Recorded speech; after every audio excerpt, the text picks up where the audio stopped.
If you are a live guest portrait painter or you want to be one and you're wondering what the setup is like, I just want to make this video to kind of walk you through the way that I do it. And it's different for everybody, but I know when I was first starting out, it would have been really helpful to just hear about what other people did, just to find my own way. So this is what I do.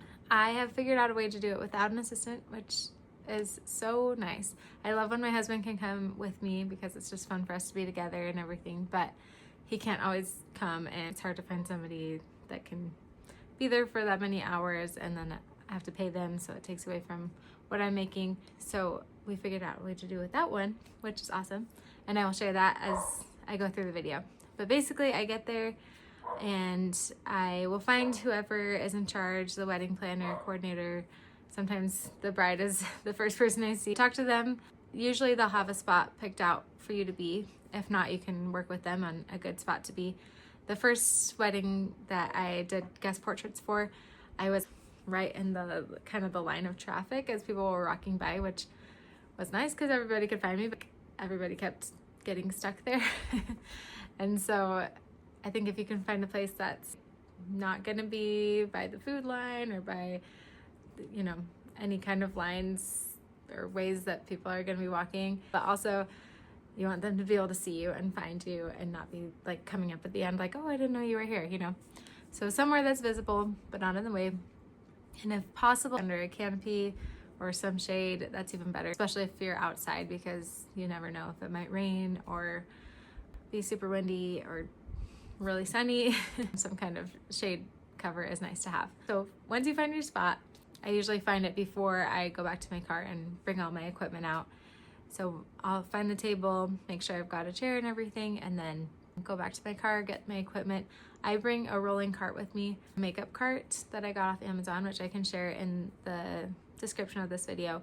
And honestly, game changer. Like before I just kind of had a backpack and a rolling suitcase, and all my stuff was just everywhere in there, not very organized.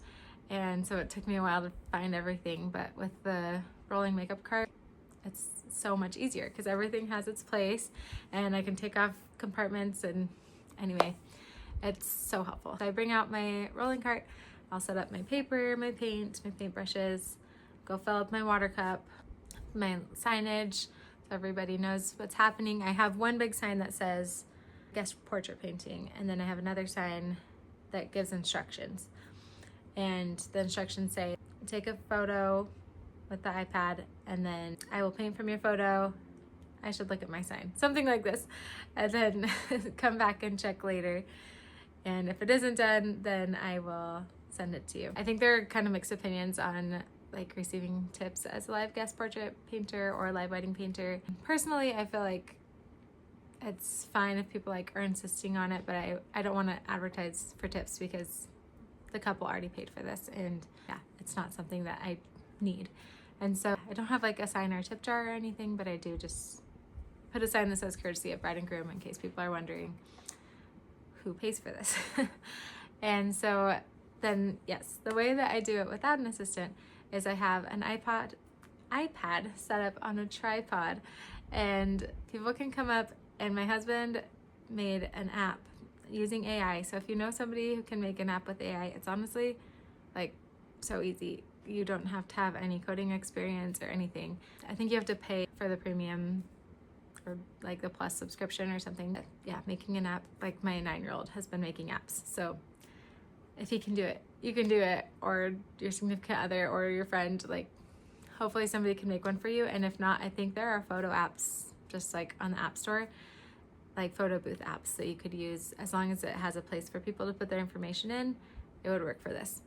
So on the app, it has them put in their name and their address, and then I bring a little keyboard so they can do that, and then prompts them to hit the button, and it has a timer for 5 seconds or 3 seconds, and then they can stand back and take a photo, and then it saves in the app, and then I can pull up the app on my computer, which is right next to my painting supplies. And so then I can see all the photos right there, and I can even check off, because my husband added that feature for me. I can check off which ones I've done, and it's awesome. So I love that. It makes it really easy because they hardly need my help at all. People can just come and do their thing, and I can just be painting the whole time, and I can answer questions if they have them, but it's pretty hands-off, the photo taking process. So that's awesome. Oh, the other thing I was gonna say is that I do have a sign. It tells people that I will do maximum of 3 people per photo, unless it's a family with small kids and they have more kids than that and they want a family photo. I prefer only 3. That's up to you. It just takes a lot longer to put more bodies in one painting, and sometimes I mess up. My process for actual painting is I used to like start with pencil sketch and then paint and then do the pen on top. And actually sometimes I still do that. I kind of switch off, but what's fastest for me that I found is just doing a pen sketch with a Micron pen or other waterproof ink, and then I will paint on top of that. And so I like that just because it goes quickly. And yeah, I used to feel like I needed to sketch it in pencil first, but with the Micron pen, if I do make a mistake, I just put that one aside and start again, and that's fine. And then I guess this is another part that the assistant would usually help with, but I do have to put them in the cellophane bags, and then I have little label stickers that I'll just put their initials on or their first name, and I put the little label sticker on the cellophane bag, and then I have mini easels and I'll set them out in front for people to come pick up. And I am at about like 5 to 6 minutes per person, and I feel like it goes pretty well. And then after well, I guess I will take like as many people as come during the wedding, because I hate turning people away. Most wedding couples will be okay with me finishing afterwards, and so I just take as many people as want to come and take their photos. I have the couple pay, like if they have 100 people at their wedding, they'll just pay the price for like 80 people or 100 people at different price points. So then I have everybody's information in the app, and then when I go home, I try to finish it within the next week or 2, and I just mail them. I don't charge extra for shipping because it costs like $1.50 maybe per thing. Here comes my toddler. I found you. You found me. I love you. Yeah. I was trying to look for you. You were trying to look for me. Okay, I'm almost done. And so I will mail those out, and then at some point during the evening, I'll take a video or photo of the couple, usually when they're dancing.